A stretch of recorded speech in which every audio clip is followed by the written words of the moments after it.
Ассалому алейкум дӯстон. Ташаккур чун ба канал ворид шудед. Имрӯз дар ин видео ман ба шумо оиди чӣ тавр муайян намудани ин он ӯ чӣ гуна ё худ дуруст муайян кардани ҷинси ism мардона занона ё миёна гуфта мегузарам. Агар ин мавзӯъ ба шумо шавқовар бошад, видеоро тамошо кунед дӯстон, лайк, комментарий ва ҳатман поделиться кунед, то дӯстони шумо низ огаҳ бошанд. Рафтем.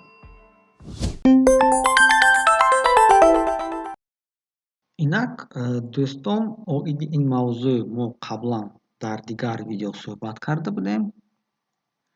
Ин видео қисман гӯем асос ҳамон аст, лекин инҷо бисёр маълумоти нав дароварда шудааст ва оғоз мекунем аз ҷинсҳои исмҳо. Барои мисол чӣ хел мо гӯем занона, мардона ва ба миёна тақсим мекунем. Чун дар ин схема мебинед, асосан ҷинси занона бо а-я хотим мешавад ва бо ҳамсадо. ҷинси мардона бошад, бо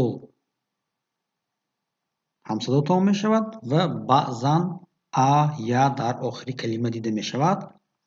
Средний род ё ин ки байнӣ бошад, бо ҳарфҳои о ва е тамом мешавад. Биёед дар мисолҳо мебинем. Инчунин вомехӯранд калимаҳое ки дар он муайян намудани ҷинсият гӯем нейтрали, яъне барои мисол какой мальчик злюка гуфтан мумкин ва какая девочка злюка низ гуфтан мумкин. Инро мо гӯем ҷинси умумӣ гуфтан мумкин ва вобаста ба маънияшон шумо онро мардона ё занона метавонед ҷудо тақсим карда бошед. Яъне ҳам мальчик, ҳам девочка.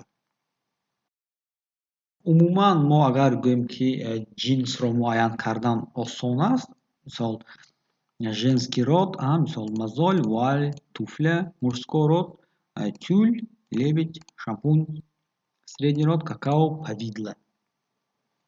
Умуман осон аст ё не?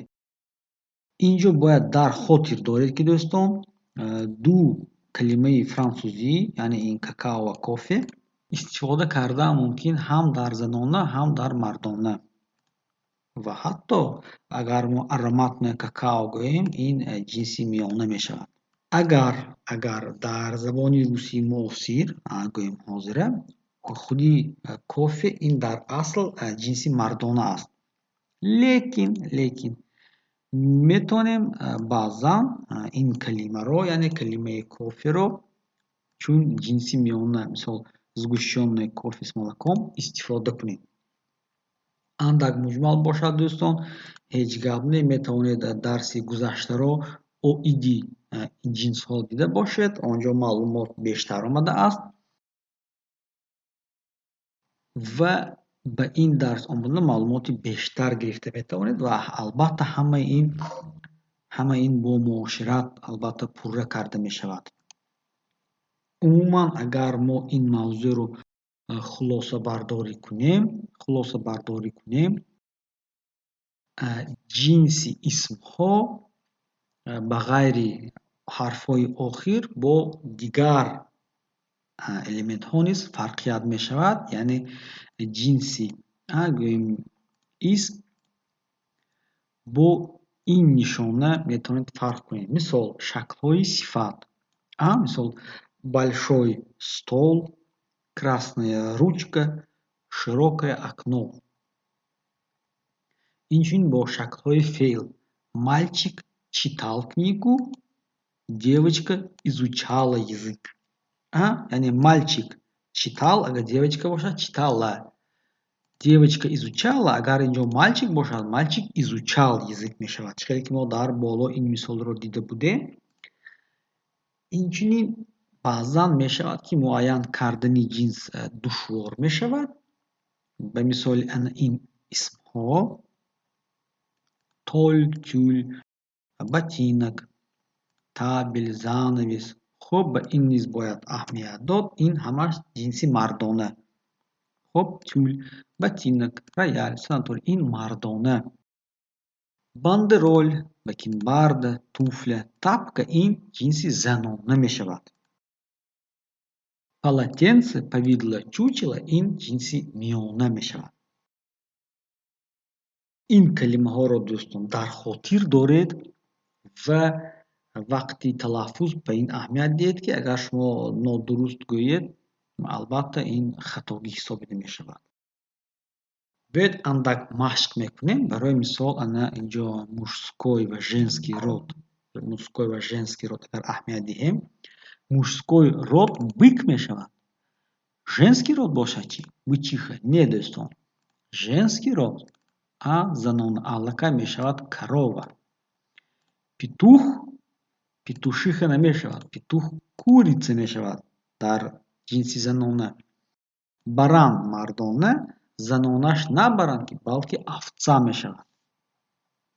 слон می شود слониха. волк می شود волчица اگر زن باشد.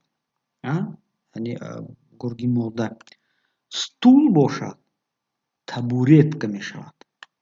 انا باید به این نیز گوییم اهمیت دهیم. یعنی جنسی حیوانات از مردانه و زنانه عموما دیگر کلمه استفاده می شود. مثال ما слон رو слониха میگوییم نه слоныня یا دیگر. خب یعنی فقط آخرش رو اصلاح کردن کردی نمی شود. مثال баран این овца می شود. петух این курица می شود.